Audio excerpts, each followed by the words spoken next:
আল্লাহর নবীর কাছে প্রশ্ন করা হয়েছিল। আল্লাহর নবী ডেকে বললেন, ও বিবি আয়েশা, ও বিবি খাদিজা, শুনে রেখে দাও, জেনে রেখে দাও, কিয়ামতের ময়দানে মাশারের দিনটা এমন একটা কঠিন দিন হবে, এমন একটা ভয়ানক পরিস্থিতি হবে। সেদিনকে সব মানুষ এমন করে দেখা যাবে, যে যেমন অবস্থায় ছিল, যে যেমন অবস্থায় মায়ের গর্ভে ছিল, এই রকম অবস্থায় আল্লাহ পাক তাকে কিয়ামতের ময়দানে তোলা হবে। সর্বপ্রথম যাকে এমন করে কাপড় পরিধান করানো হবে, ও মুসলমানেরা শুনে রেখে দিন, জেনে রেখে দিন, সর্বপ্রথম যাকে কাপড় পরিধান করানো হবে তিনি কে? কিয়ামতের ময়দানে যাকে সর্বপ্রথম কাপড় দেওয়া হবে তিনি কে?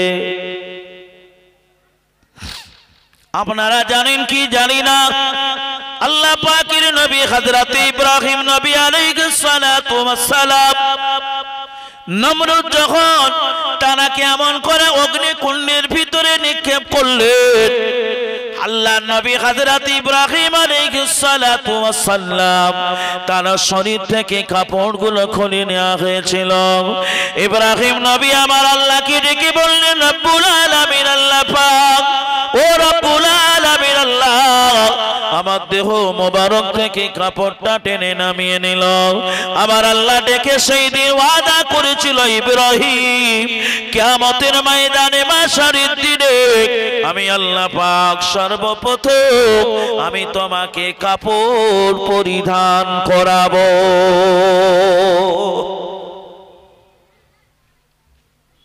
আমার ভাইরা বাবাজিরা, কিয়ামতের ময়দানটা আল্লাহ যখন আসমান থেকে আরশ বহনকারী ফারিস্তারা যখন আল্লাহর আরশ নিয়ে নামবেন, আমি বললাম না যে আমার আপনার প্রশ্নের উত্তরপত্র কোথায় থাকবে?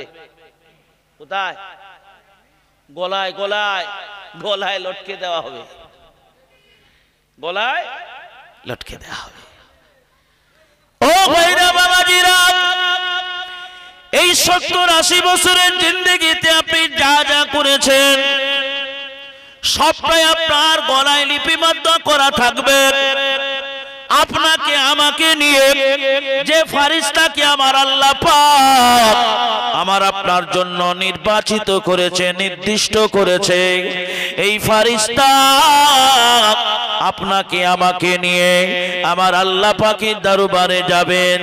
যাওয়ার আগে প্রতিটা নবী এমন করে হাউজে কাউসার, এমন করে নহর থেকে হাউজে কাউসারের পিয়ালা নিয়ে তার উম্মতদের পানি পান করাতে থাকবে। আপনারা বলুন তো দেখি, সেদিন আমি আপনি চিনব কি করে কোন দিকে আছে হাউজে কাউসার? চিনতে পারবেন? দেখবেন যখন মিটিংয়ে যান না, আপনারা মিটিংয়ে যান, মিটিংয়ে যাওয়ার পরে দেখবেন যেখানে খাবার দেওয়া হয়, চিরকুট দেওয়া হয়, আর চিরকুটগুলো বুকে বাঁধা থাকে বা বুকে ব্যাজ লাগানো থাকে, আর যারা খাবার পাবে না তাদের ওই মাল দেওয়া হয় না। যখন আপনার শরীরে এই রকম একটা চিরকুট লাগানো থাকবে, আল্লাহর ফারিস্তারা আপনাকে দেখে বুঝে নেবে এরা হলো ঈমানদার। ঈমানদারদেরকে ডেকে বলা হবে, আপনারা এদিকে নয় এইদিকে যান, আপনারা এইদিকে নয় এইদিকে যান। হাউজে কাউসারে ধরে নিয়ে যাওয়া হবে, আপনাকে আমাকে এমন করে হাউজে কাউসারের পানিগুলো পান করানো হবে। ও ভাইরা বাবাজিরা, কলিজা টুকরা মুসলমানেরা, এইবার আমি আপনাদের লক্ষ্য করে বলে যাই, ফারিস্তারা আমাকে আপনাকে নিয়ে আল্লাহর আদালতের কাঠগড়ায় গিয়ে আল্লাহকে ডেকে বলবে, রব্বুল আলামিন আল্লাহ, এই হলো আপনার বান্দা যার দায়িত্ব দিয়েছিলেন আমাকে, আমি আপনার কাছে হাওয়ালা করে দিলাম।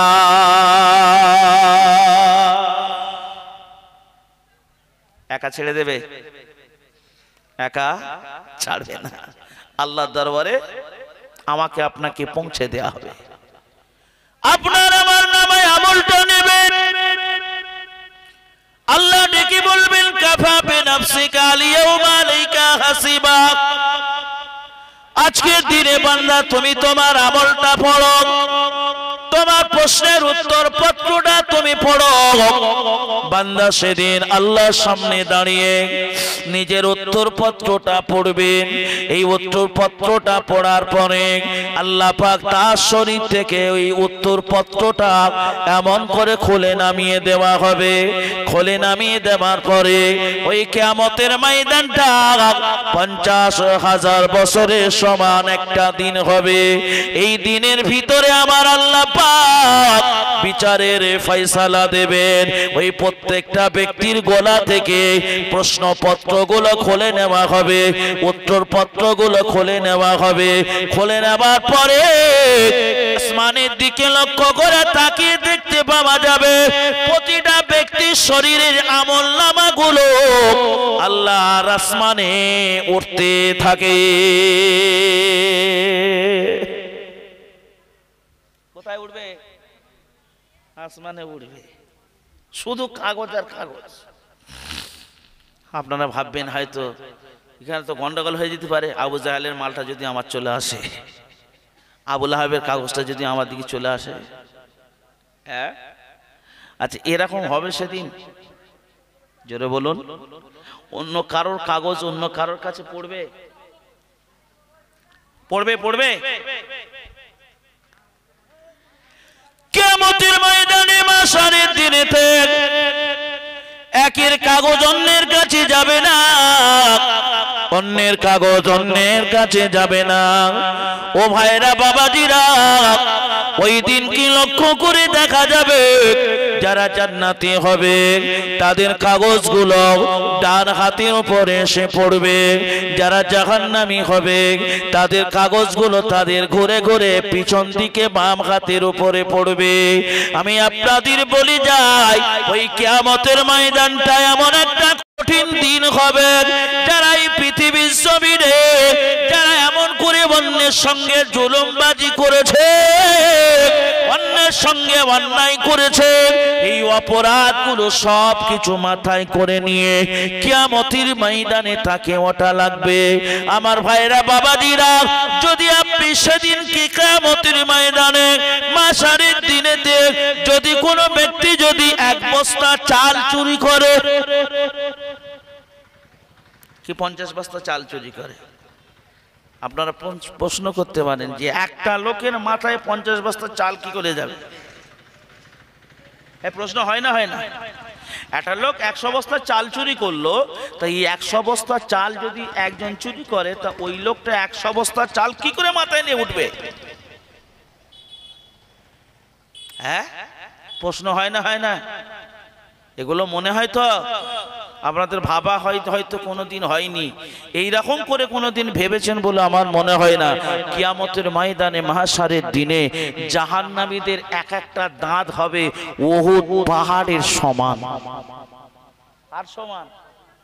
আচ্ছা, একটা দাঁত যদি উহুদ পাহাড়ের সমান হয়, তাহলে তার মাথাটা কিরম হবে বুঝতে পারছেন? হ্যাঁ, তার মাথাটা কত বড় হবে?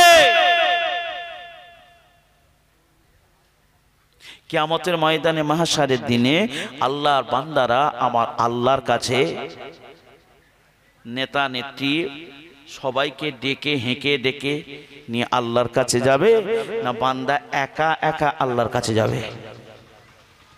জোরে বলুন। দল বেঁধে যাব যে আমরা গ্রামে যা আছি সবাই একসাথে যাব? হ্যাঁ, সবাই নয়, আল্লাহ বান্দাদের এক এক করে ডাকবেন, তার সঙ্গে কেউ থাকবে, কেউ থাকতে পারবে না। আবার ভাইরা বাবাজিরা, আবার কলিজা টুকরা মুসলমানেরা, কোরআনের ভিতরে তাই আমার আল্লাহ পাক যে আমলের কথাগুলো এমন করে অব্যাহত রেখেছে, যে আমলের কথাগুলো কোরআনের মধ্যে বলেছে, আল্লাহ পাক সেদিন কোরআনের সাথে মিলিয়ে দেখে নেবে। উম্মতে মুহাম্মাদীদের বিচারের ফয়সালা কোরআনের সাথে মিলিয়ে দেখা হবে। আল্লাহ নবী কি বলেছে, উম্মতেরা কি করেছে, কোরআনের সাথে যদি মিলে যায়, বান্দার নসিবটা ভালো, ভাগ্যবান, বান্দাটা জান্নাতে যেতে পারবে। ঈসা নবীর উম্মতেরা, ঈসা নবীর উম্মতদের বিচার যখন করা হবে, ঈসা নবীর উপরে যা অবতীর্ণ হয়েছে ওই কিতাব দিয়ে ঈসা নবীর উম্মতদের বিচার করা হবে। তাহলে আপনাকে আমাকে এই জায়গায় মাথায় রাখতে হবে, মনে রাখতে হবে, আল্লাহর কাছে বিচারের ফয়সালা, বিচারের কমপ্লিট যেদিন হবে, আল্লাহ কোরআন দিয়ে আপনাকে আমাকে বুঝে নেবে। কোরআন ছাড়া অন্য কোন জিনিস আমার আল্লাহর কাছে চলবে না।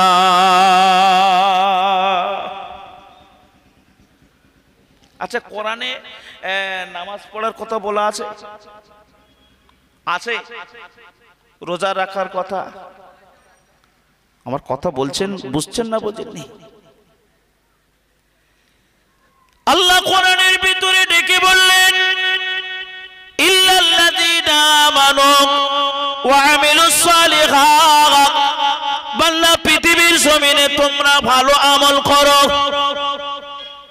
বেশি আমলের কথা বলা হয়নি, আকসারু আমালা বলা হয়নি, ভালো আমল করো। আচ্ছা, ভালো আমলের ভিতরে আল্লাহর কোরআন বলছে আফজালুল ইবাদাতি ইবাদাতুস সালাহ, পৃথিবীর জমিনে শ্রেষ্ঠ ইবাদত হলো, সেটা হলো নামাজ। জোরে বলুন সুবহানাল্লাহ। আর কিয়ামতের ময়দানে মাহশারের দিনে আল্লাহ সর্বপ্রথম বান্দার খাতার দিকে তাকিয়ে দেখবেন বান্দা নামাজি ছিল কি। আর আজকে নামাজের কথা ইমাম সাহেব যদি বলে না, মুখ টেরা হয়ে যায়, মুখ বেঁকে যায়। নামাজের কথা বললে মন খারাপ হয়ে যায়। আমার ভাইয়েরা, বাবাজিরা, ও ছেলেরা, যুবকেরা, জওয়ানেরা, আমার কথাটা মাথায় রাখুন। আল্লাহ পাক কোরআনের ভিতরে ডেকে বললেন, আল্লাহ পাকের নবী ডেকে বললেন আফজালুল ইবাদাতি ইবাদাতুস সালাত, বান্দা তামাম দুনিয়ার জমিনে উত্তম ইবাদত হলো, শ্রেষ্ঠ ইবাদত হলো, শ্রেষ্ঠ ইবাদত হলো নামাজ, নামাজ, নামাজ। কারণ আমার আপনার নবী দুনিয়া থেকে বিদায় নিয়ে চলে যাবার শেষ লগ্নে আমার আপনার নবী মাথাটা উঁচু করে যখন একবার হোশ একবার বেহোশ, তখন আমার নবী ওই সময় সাহাবীদের লক্ষ্য করে ডেকে বলেছিলেন, বাবারা, আসসালাত আসসালাত আসসালাত আসসালাত, আমার উম্মাত উম্মাতানিরা, নামাজ নামাজ নামাজ। কারণ কিয়ামতের ময়দানে মাহশারের দিনে জাহান্নামীরা জান্নাতীরা জাহান্নামীদের জিজ্ঞাসা করবে, ও জাহান্নামীরা, তোমরা কেন জাহান্নামে কিসের কারণে এলে? ওই জাহান্নামীরা লক্ষ্য করে সেদিন ডেকে বলবে, আমরা পৃথিবীর জমিনে নামাজি ছিলাম না, আমরা নামাজ পড়তাম না, আজান হতো মসজিদের পাশে বসে গল্প করতাম, আজান হতো ওই জায়গায় ঘোরাঘুরি করতাম, আজান হতো ওই জায়গায় তাস ফিরতাম, আজান হতো ওই জায়গায় বসে চা খেতাম, কিন্তু আমরা নামাজি ছিলাম না, নামাজির ধারে বাড়ে যেতাম না। কারণ বান্দা, আপনি যদি চিন্তা করতেন এই পৃথিবীর জমিনে আমার আল্লাহ পাক আপনাকে আমাকে কি নিয়ামত আল্লাহ দিয়েছে, এই নিয়ামতের দিকে যদি একটা বার তাকান, আল্লাহ এত নিয়ামত দেওয়ার পরে আল্লাহ পাক আপনার আমার কাছে দাবি করেনি বান্দা টাকা দেওয়া লাগবে, পয়সা দেওয়া লাগবে, জমি দেওয়া লাগবে। আল্লাহ কিছু চান নাই, আল্লাহ কেবল মাত্র ডেকে বলেছে, বান্দারে, আমি আল্লাহ পাক তোদের কাছে এটা চাই, আমি আল্লাহ যে তোদের মালিক, তোরা যে আমার গোলাম, এই গোলামের গোলামিত্বটা আমি আল্লাহ আমার কাছে একবার প্রমাণ দে। বান্দা যদি নামাজের ভিতরে দাঁড়িয়ে একবার এমন করে নিয়তটা বেঁধে নিয়ে সিজদায় পড়ে গিয়ে আল্লাহকে ডেকে বলেন, আল্লাহ রাব্বুল আলামিন, আল্লাহ পাক তুমি আমার মালিক, তুমি আমার রিজিকের মালিক, মালিক, তুমি আমার হায়াতের মালিক, তুমি আমার রোগের মালিক, তুমি আমার এমন করে রিজিকের মালিক। আল্লাহ তুমি যা দিয়েছো জীবনে এর শুকর আদায় করতে পারিনি আল্লাহ। আল্লাহ আমি তোমার বান্দা, আমার নামাজটা নামাজ হিসাবে আপনি কবুল করুন, আমার ইবাদতটা ইবাদত হিসাবে আপনি কবুল করুন। আমার আল্লাহ পাক ডেকে বলে বান্দারে যখন তুই সিজদায় পড়ে যাস আমি আল্লাহ আমার এত কাছাকাছি, এত কাছাকাছি, আমি আল্লাহ পাক বান্দার সিজদাটা আমি আল্লাহ আমার এত পছন্দ লাগে, এত ভালো লাগে, বান্দা সিজদায় গিয়ে যা চায় আমি আল্লাহ বান্দাকে না দিয়ে ফেরাতে পারি না।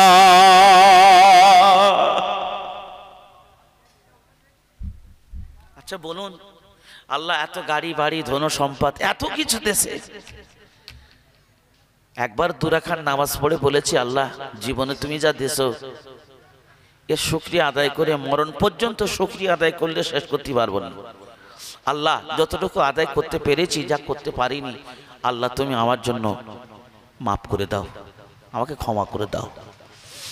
আল্লাহর কাছে যদি দুরাখান নামাজ পড়ে যদি দুটো হাত তুলতেন আল্লাহ আপনার আমার প্রতি রাজি খুশি হয়ে যেত। জোরে বলুন সুবহানাল্লাহ।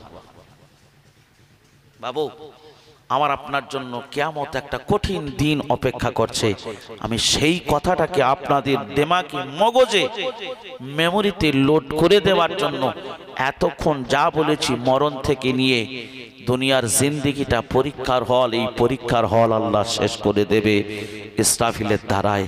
কিয়ামতের ময়দানে উঠে আপনাকে আমাকে আল্লাহর মোকাবেলায় দাঁড়িয়ে জিন্দেগির হিসাব আল্লাহকে দিতে হবে। কি করেছি কি করতে পারিনি সব কিছু আল্লাহর সামনে কৈফিয়ত দিতে হবে। আমাদের সেটুকু সে সম্পর্কে আমাদের সচেতন থাকা দরকার আছে না নেই? তাহলে পৃথিবীর জমিনে আল্লাহর কোরআন অনুযায়ী, কোরআন বলেছে পৃথিবীর শ্রেষ্ঠ ইবাদত হলো নামাজ। তারপরে বলছে আফজালুত তেলাওয়াতে তেলাওয়াতুল কোরআন, তাম পৃথিবীতে যত তেলাওয়াত আছে, অনেক কিছু তেলাওয়াত হয়তো না হয় না, যত তেলাওয়াত আছে সব তেলাওয়াতের শ্রেষ্ঠ তেলাওয়াতের নাম কি? জোরে বলুন কোরআন। আমার ভাইরা বাবাজিরা আমি আপনাকে জানিয়ে দিয়ে যাব আল্লাহর কোরআন তেলাওয়াত করতে হবে 5 ওয়াক্ত নামাজে। আপনি কোন নামাজি কোন সূরা তেলাওয়াত করবেন, কোন নামাজি কোন সূরা তেলাওয়াত করবেন আপনাকে মনে রাখতে হবে। আপনি যখন জোহরের নামাজ পড়বেন, আপনি জোহরের নামাজের পরে সূরা হাসর আপনাকে পড়তে হবে। কোন সূরা? সূরা হাসর আপনি তেলাওয়াত করুন। আসরের নামাজ পড়লেন, আসরের নামাজের পরে সূরা রহমান আপনি তেলাওয়াত করুন। আসরের পরে হলো মাগরিব, মাগরিবের নামাজের পরে আপনি তেলাওয়াত করুন সূরা ওয়াকিয়া তেলাওয়াত করুন। আর এশার নামাজের পরে সূরা মুলক তেলাওয়াত করুন। আর ফজর নামাজের পরে আপনি তেলাওয়াত করুন সূরা ইয়াসিন তেলাওয়াত করুন। 5 ওয়াক্ত নামাজে 5টা সূরা আপনি তেলাওয়াত করুন। আমার ভাইরা বাবাজিরা, ও যুবকেরা জওয়ানেরা, ও মায়েরা বোনেরা বেটিরা, এই কোরআন যদি কিয়ামতের ময়দানে মাশারের দিনে আপনার আমার পক্ষ যদি নিয়ে আল্লাহর সাথে যদি বিবাদে লেগে যায়, আল্লাহ পাক আপনাকে আমাকে জান্নাত দিয়ে দেবেন। একবার জোরে জোরে বলুন সুবহানাল্লাহ। কোরআনের সাথে সম্পর্ক রাখতে হবে, কোরআন তেলাওয়াত করতে হবে।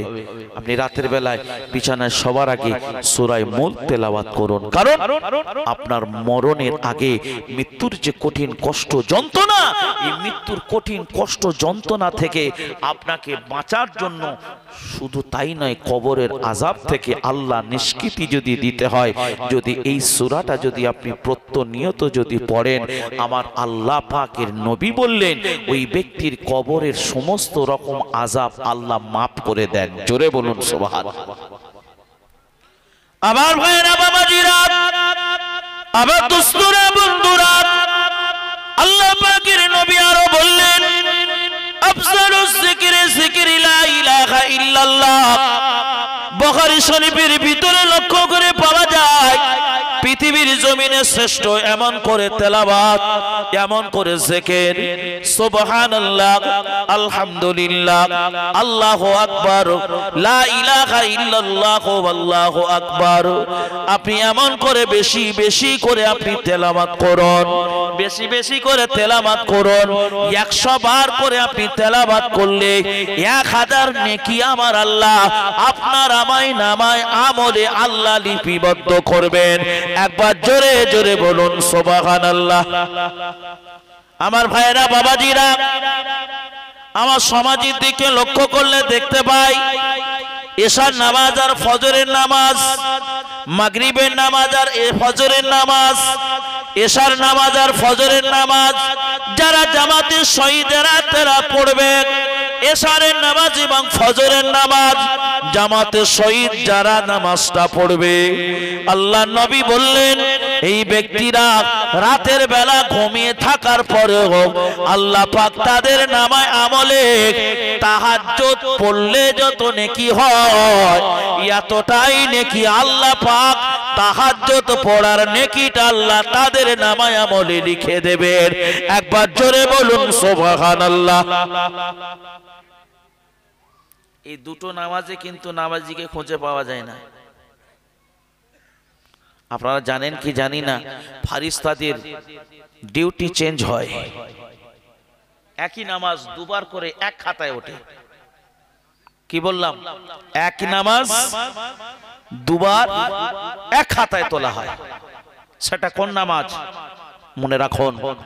আপনারা জানেন কি জানি না, যখন সকালে ফজরের নামাজটা যখন শুরু হয়, আল্লাহর নাইট ডিউটি যে সমস্ত ফারিস্তারা করে আর সকালের ডিউটি সকালের ওই জায়গায় দিনের ফেরেশতারা এসে জয়েন্ট দেয়, রাতের ফেরেশতারা তারা রিটার্ন চলে যাবেন। তারা ফজরের নামাজটা তারা লিখলো আর রাতের ফারিস্তারা এমন করে দিনের ফারিস্তারা তখন ফজরের নামাজে যখন জয়েন্ট হলো তারা ফজরের নামাজটাও আপনাদের তার খাতায় তারাও লিপিবদ্ধ করলো। একটু জোরে বলুন। তাহলে ইনশাআল্লাহ আমরা নামাজ কাজা কেউ করব? আজ থেকে যারা নামাজ পড়িনি কাল থেকে আর কেউ পড়বো না প্রতিজ্ঞা করছি নাকি? কথা বুঝতে পারেননি? শুনুন, আপনি যত বড় যাই হন না কেন, মুফতি হন, পীর হন, ওলি হন, দরবেশ হন আর যেই হন, আপনি যদি নামাজ না পড়েন আপনাকে কেউ বাঁচাতে পারবে না। আপনি নামাজ না পড়লে আপনাকে কেউ বাঁচাতে পারবে না।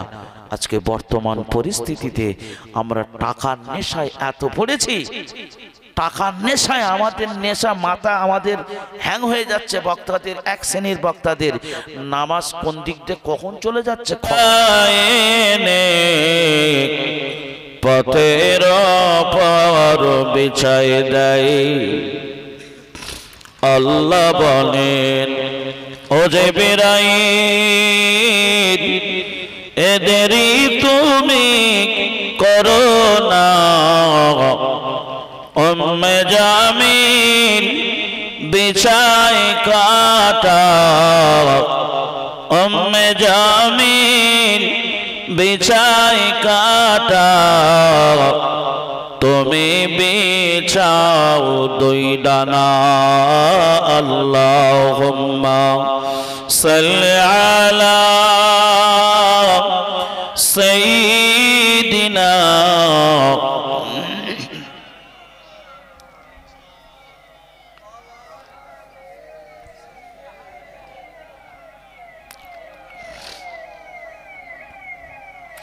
तौहीद का डंका आलम में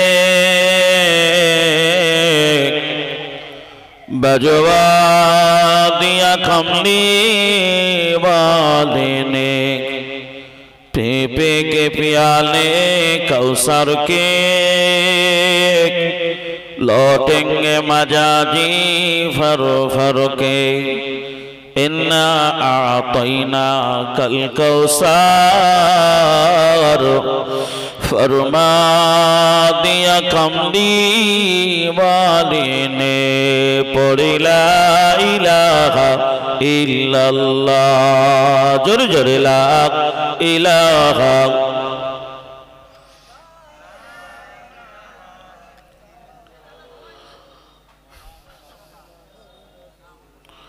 ला इलाहा इल्लल्लाह ला इलाहा ला इलाहा इल्लल्लाह मुहम्मदुर रसूलुल्लाह सल्लल्लाहु अलैहि वसल्लम। अल्हम्दुलिल्लाह अल्लाह पाकेर दरबारे लक्ष कोटी शुक्रिया जिनि आपनाके आमाके पवित्रतम जागा कुरान हादिसेर किछु कथा शुनबार मतो बोलबार मतो जिनि आपनाके आमाके सुयोग करे दिएछेन सेई महान रबेर दरबारे एक बार शुक्रिया स्वरूप पड़ी आलহামদুলিল্লাহ। तारिफे जानाई तमाम नबीদের इमाम इमामुल अंबिया सय्यदुल मुरसालिन खातामुन नबीयिन शफीउल मुज़नबिन रहमाताल लिल आलामीन সেই নবীর প্রতি লক্ষ কোটি দরুদ ও সালামের নজরানা আমরা বিনীত কণ্ঠে পড়ি সাল্লাল্লাহু আলাইহি ওয়াসাল্লাম। ভাই ও বাবাজি, কম বেশি আমরা অবগত আছি এই মাহফিলটি কম বেশি এই মাহফিল এই জায়গায় কম বেশি হই আসছে, কথা ঠিক না ভুল? কারণ যে মাহফিলটা যে উদ্দেশ্য করে এলাকার মানুষ যারা কায়েম করেছেন তিনি একজন ঈমানওয়ালা মুত্তাকি পরহেজগার আল্লাহওয়ালা বান্দার জন্য এই মাহফিলটা কায়েম করা হয়েছে, তাই তো নাকি? যে ব্যক্তিকে লক্ষ্য করে এই মাহফিল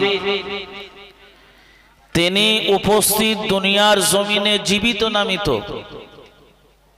জোরে বলুন, মৃত। আমরা যারা এখানে বসেছি এই দুনিয়ার জমিনে আমরা জীবিত কিয়ামত পর্যন্ত থাকবো না তার আগে বিদায় নেব? জোরে বলুন, থাকতে পারবেন কেউ? আচ্ছা, এখান থেকে বাড়ি যেতে পারবেন এইটুকু? বসে আছি, উঠে দাঁড়াবো? ভাই ও বাবাজি, বড় দুঃখের বিষয়, পরিতাপের বিষয়, আজকের এই নবিয়ানা স্টেজগুলোতে নোংরামি শুরু হয়েছে। আপনাদের কতটুকু জানা আছে আমার জানা নাই। আপনারা দেখবেন যদি পানা পুকুরে যদি ঢিল ছড়া হয়, ওই পানা পুকুরে ঢিল মারার পরে ওই পানাটা হালকা ঢিলটা পড়ার পরিপ্রেক্ষিতে যেমন সরে যায়, আবার পূরণ হয় না? হয় না? আমার সমাজের এক শ্রেণী আলেম এই জায়গা থেকে বসে আর এক জায়গার ব্যক্তির সঙ্গে কিলিক শুরু করেছে, বিবাদী কথা এই জায়গায় বসে বলতে শুরু করেছে। কারণ আমরা আর সেই লিল্লাহিয়াতের কথা, আমরা সেই ইখলাসের নিয়ত নিয়ে এই জায়গায় বসে আর বক্তব্য দেওয়া হয় না। বক্তা দেখেন তার পকেটের দিকে। আমার কথাগুলো ঠান্ডা মাথায় বোঝার চেষ্টা করবেন। সে বক্তা নিয়ে আসা আপনাদের ব্যক্তিগত ব্যাপার, কাকে আনবেন আর কাকে আনবেন না আমি আপনাকে এমন করে জানিয়ে দিয়ে যাব এটা না। যে সমস্ত আলেমের মুখের ভাষা অন্যের বিপক্ষে লাগিয়ে দেওয়া, গীবত করা, এমন আলেমকে নিয়ে বক্তব্য দেওয়া আমার মনে হয় শরিয়াতের এই স্টেজগুলোতে ব্যবহার না করাই ভালো। কারণ নবী বলেছেন আল গীবাতু আশাদ্দু মিনাল জিনা। কারণ অপরের পিছনে কথা বলা, আপনি 70 বার জেনা করলে যতটা অন্যায় হয়, আপনার মৃত ভাইয়ের শরীরের গোশত ভক্ষণ করলে যতটা অপরাধ হয়, আপনি একজন মুসলমান ভাইয়ের পিছনে এই রকম কথা বললে ঠিক ততটাই অপরাধ। এই অপরাধের গোনাগুলো আপনার খাতায় লিপিবদ্ধ করা কোথায় হবে? বাবু, এই পৃথিবীর জমিনে আপনাদের মনে রাখতে হবে, এই দুনিয়ার জমিনটা আপনার আমার জন্য পরীক্ষার হল। কি বললাম? এই দুনিয়ার জমিনটা আপনার আমার জন্য পরীক্ষার হল। আপনারা বলবেন পরীক্ষার হল যদি দুনিয়ার জমিনটা তামাম বিশ্বটা ব্যাপী যদি পরীক্ষার হল হয়, তাহলে পরীক্ষার হলে প্রশ্নপত্র দেয়। আপনাদের সেই দিকে লক্ষ্য করে আমি আপনাদের জানাই যে প্রশ্নপত্রটা এসেছে আল্লাহর তরফ থেকে, সেটা হলো আল্লাহর ঐশী গ্রন্থ আল কোরআন। একটু জোরে বলুন সুবহানাল্লাহ। তাহলে আমরা পরীক্ষার হলে আছি, প্রশ্নপত্র দেওয়া হলো আল কোরআন। এই প্রশ্নটা বোঝানোর জন্য আল্লাহ পাক যুগে যুগে নবী এবং রাসূলদের পৃথিবীর জমিনে প্রেরণ করেছিলেন। কথা ঠিক না ভুল? জোরে বলুন। এই প্রশ্নপত্রকে বুঝিয়ে দেওয়ার জন্য আল্লাহ পাক আমার আপনার জন্য নির্বাচিত নির্ধারিত করলেন আব্দুল্লাহর বেটা আমিনার লাল, মরুর দুলাল, মরুর ভাস্কর, মরুর প্রতিচ্ছবি, বিশ্বনবী দুজাহানের বাদশাহ, ইমামুল আম্বিয়া, সাইয়্যিদুল মুরসালিন, খাতামুন নবিয়্যিন, বিশ্বনবী মুহাম্মদুর রাসূলুল্লাহ সাল্লাল্লাহু আলাইহি ওয়াসাল্লামকে আমার আপনার জন্য আল্লাহ নির্দিষ্ট করে পৃথিবীর মানুষকে বোঝানোর জন্য আল্লাহ পাঠালেন। কথাকে একটু ভালো করে বোঝার চেষ্টা করুন। আমি আপনাদের যেটি বলতে চাইছি, আল্লাহ কোরআনে বললেন আল্লাযী খালাকাল মাউতা ওয়াল হায়াতা লিয়াবলুয়াকুম আইয়ুকুম আহসানু আমালা।